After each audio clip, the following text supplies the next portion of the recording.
Sandra Pita, buen día, ¿cómo estás? Buen día, ¿cómo estás? ¿Cómo? Bien, bien, bien. Impresionante me pareció a mí la entrevista a Barañao que publicó Clarín ayer, en más de un sentido, ¿no? No solo porque planteaba una cuestión al respecto del espía Estiuso, llevándole información falsa a Cristina sobre la identidad de los hijos de la señora de Noble, sino por todas Mm. las otras cuestiones que él planteó al respecto de su posición con el gobierno de Macri. Me gustaría que nos des tu lectura de esa exposición de Barañao. Mira, sí, yo lo leí. Yo con Barañao tengo algunas cosas que acuerdo en cuanto a su visión de que la ciencia tiene que estar más vinculada con lo productivo, etcétera. Pero cada uno hace de su vida un poco una fantasía, ¿no? O lo que uno quiere mostrar de su vida. Ujú. Por ejemplo, hay cosas que él dice que él decide seguir con Macri porque para que no destruya la ciencia. Bueno, yo tengo otra versión, es decir, yo era en esa época era delegada gremial y Ujú. en mayo del 2000, en los gremios uno más o menos se va enterando de todo, ¿no? Lo que está pasando en la interna de los organismos. Yo recuerdo muy bien que en mayo del 2019 en el gremio ya decían que él había aceptado la oferta de Macri, mayo del 2019. Entonces a mí me parece que está creando como, está bien, cada uno cuenta la historia como la quiere contar y como quiere presentarse ante la sociedad, pero me parece que esto de que le pidió permiso a ella y todo lo demás, bueno, él sabrá, quizá le pidió permiso, quizá no, pero eh, creo que en algunas cosas se está generando como un mito, un automito, ¿no? Sí. Después, acuerdo que con el PRO no tiene referentes, no ha conseguido, a pesar de que hay muchos científicos que estamos identificados, no digo con el PRO, pero Juntos por el Cambio, pero hay Ujú. muchos que sí están identificados con el PRO, pueden crear esa masa crítica, no han querido, nunca supe bien por qué, eh, pero también hay que ver la visión que tiene el PRO de lo que podría llegar a ser la ciencia, ¿no? Que Ujú. justamente él les rendió que habían generado en la ciencia argentina una masa crítica para que pudiera eso traducirse en servicios, en trabajo, etcétera.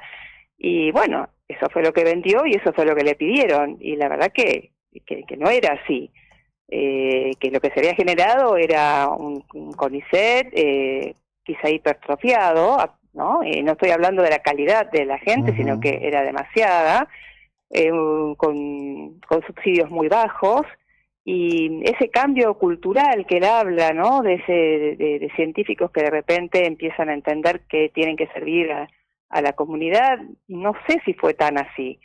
Es más, el cambio se dio más en la época quizá de Macri, quizá también porque se vio que no había tanto dinero para hacer lo que siempre se hacía, ¿no? Publicación Ujú. de papers, que básicamente los investigadores CONICET nos evalúan por eso y nada más, ¿no? Ujú. Entonces, bueno, hubo como un vuelco a ver qué hacemos, si podemos vincularnos con alguna empresa.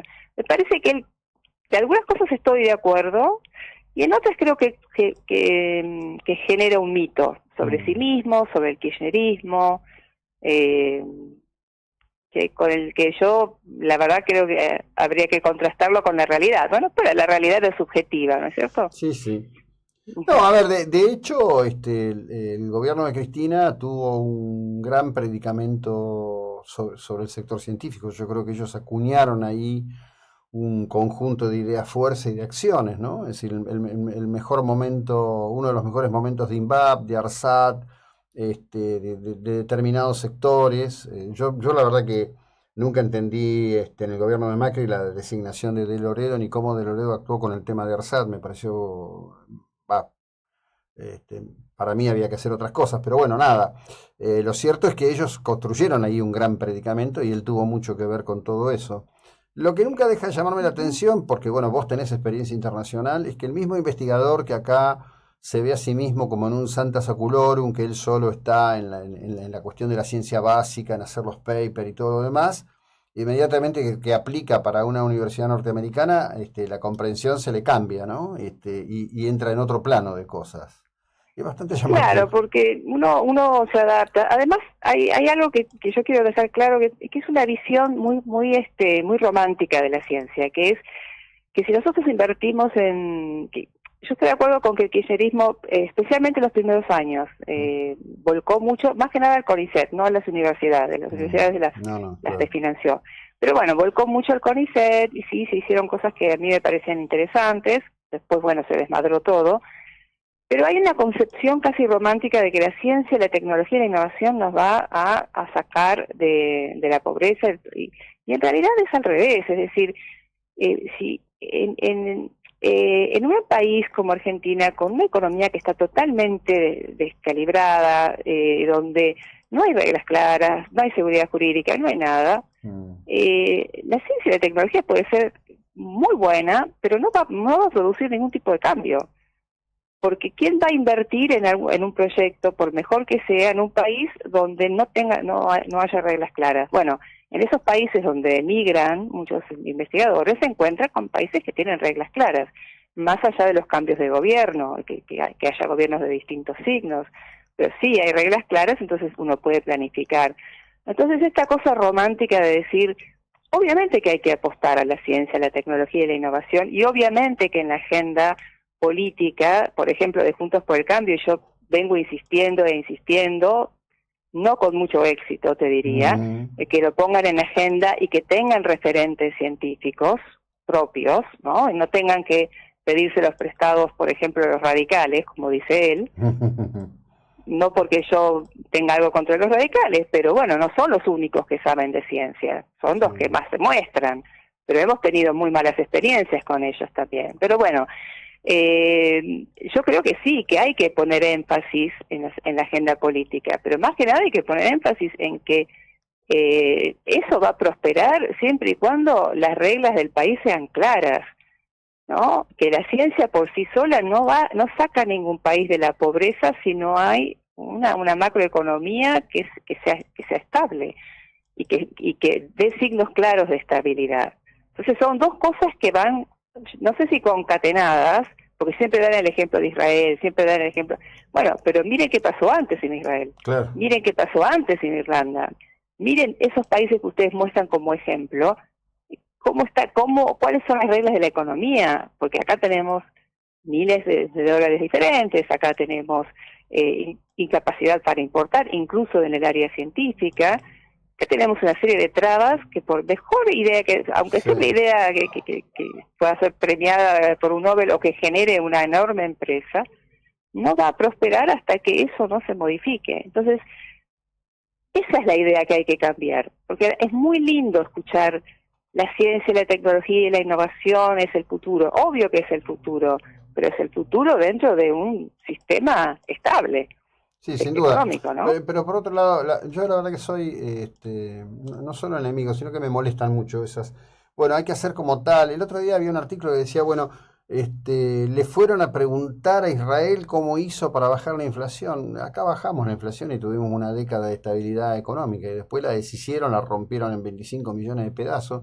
En Irlanda en este Mm. momento hay un éxodo que los analistas irlandeses dicen que es igual o peor que el de 1840 cuando la gran hambruna, porque la economía irlandesa está derrumbada, no se repone después del impacto de la pandemia La pandemia. por Mm. múltiples razones.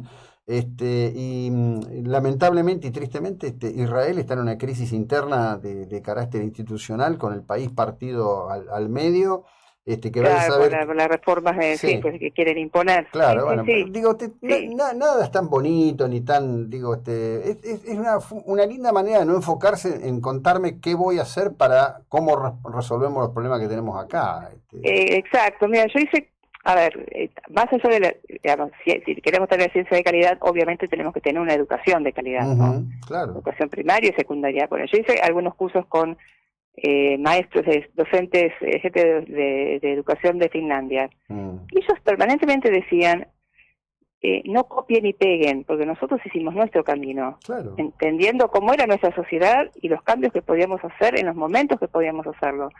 Y acá está esta cosa de copio y pego. No, el copio y pego no funciona, es Ujú, como vos decís, el copio y pego no funciona. Y cuando digo, vea, una vez dije, hay que tener en cuenta la idiosincrasia. Oh, no, pero es así, no se hace nada. No, se hace muchísimo más. Porque vos tomás el ejemplo y ves que esto es lo que lograron en el ámbito donde lo lograron y ves, bueno, ¿qué tenemos nosotros? Por eso yo digo siempre, primero enfoquémonos en estabilizar la economía, no dejemos de lado el futuro, porque tenemos que estar trabajando permanentemente en eso, pero tengamos en cuenta que eso no va a sacarnos del pozo, no va a prosperar si no tenemos estabilidad económica, si no tenemos estabilidad institucional. Sí. Con eso no quiere decir el mismo gobierno durante 50 años, justamente lo contrario, que haya distintos gobiernos pero que tengan políticas de Estado, ¿no? Sin duda. Como siempre, te agradezco enormemente el tiempo y la ilustración que nos dedicas, ¿eh? Gracias. Muchísimas gracias, Jacobo. Buen día. Hasta luego. Bueno, Sandra Pita, una referente del sector científico, ¿sí? La hora 7:58.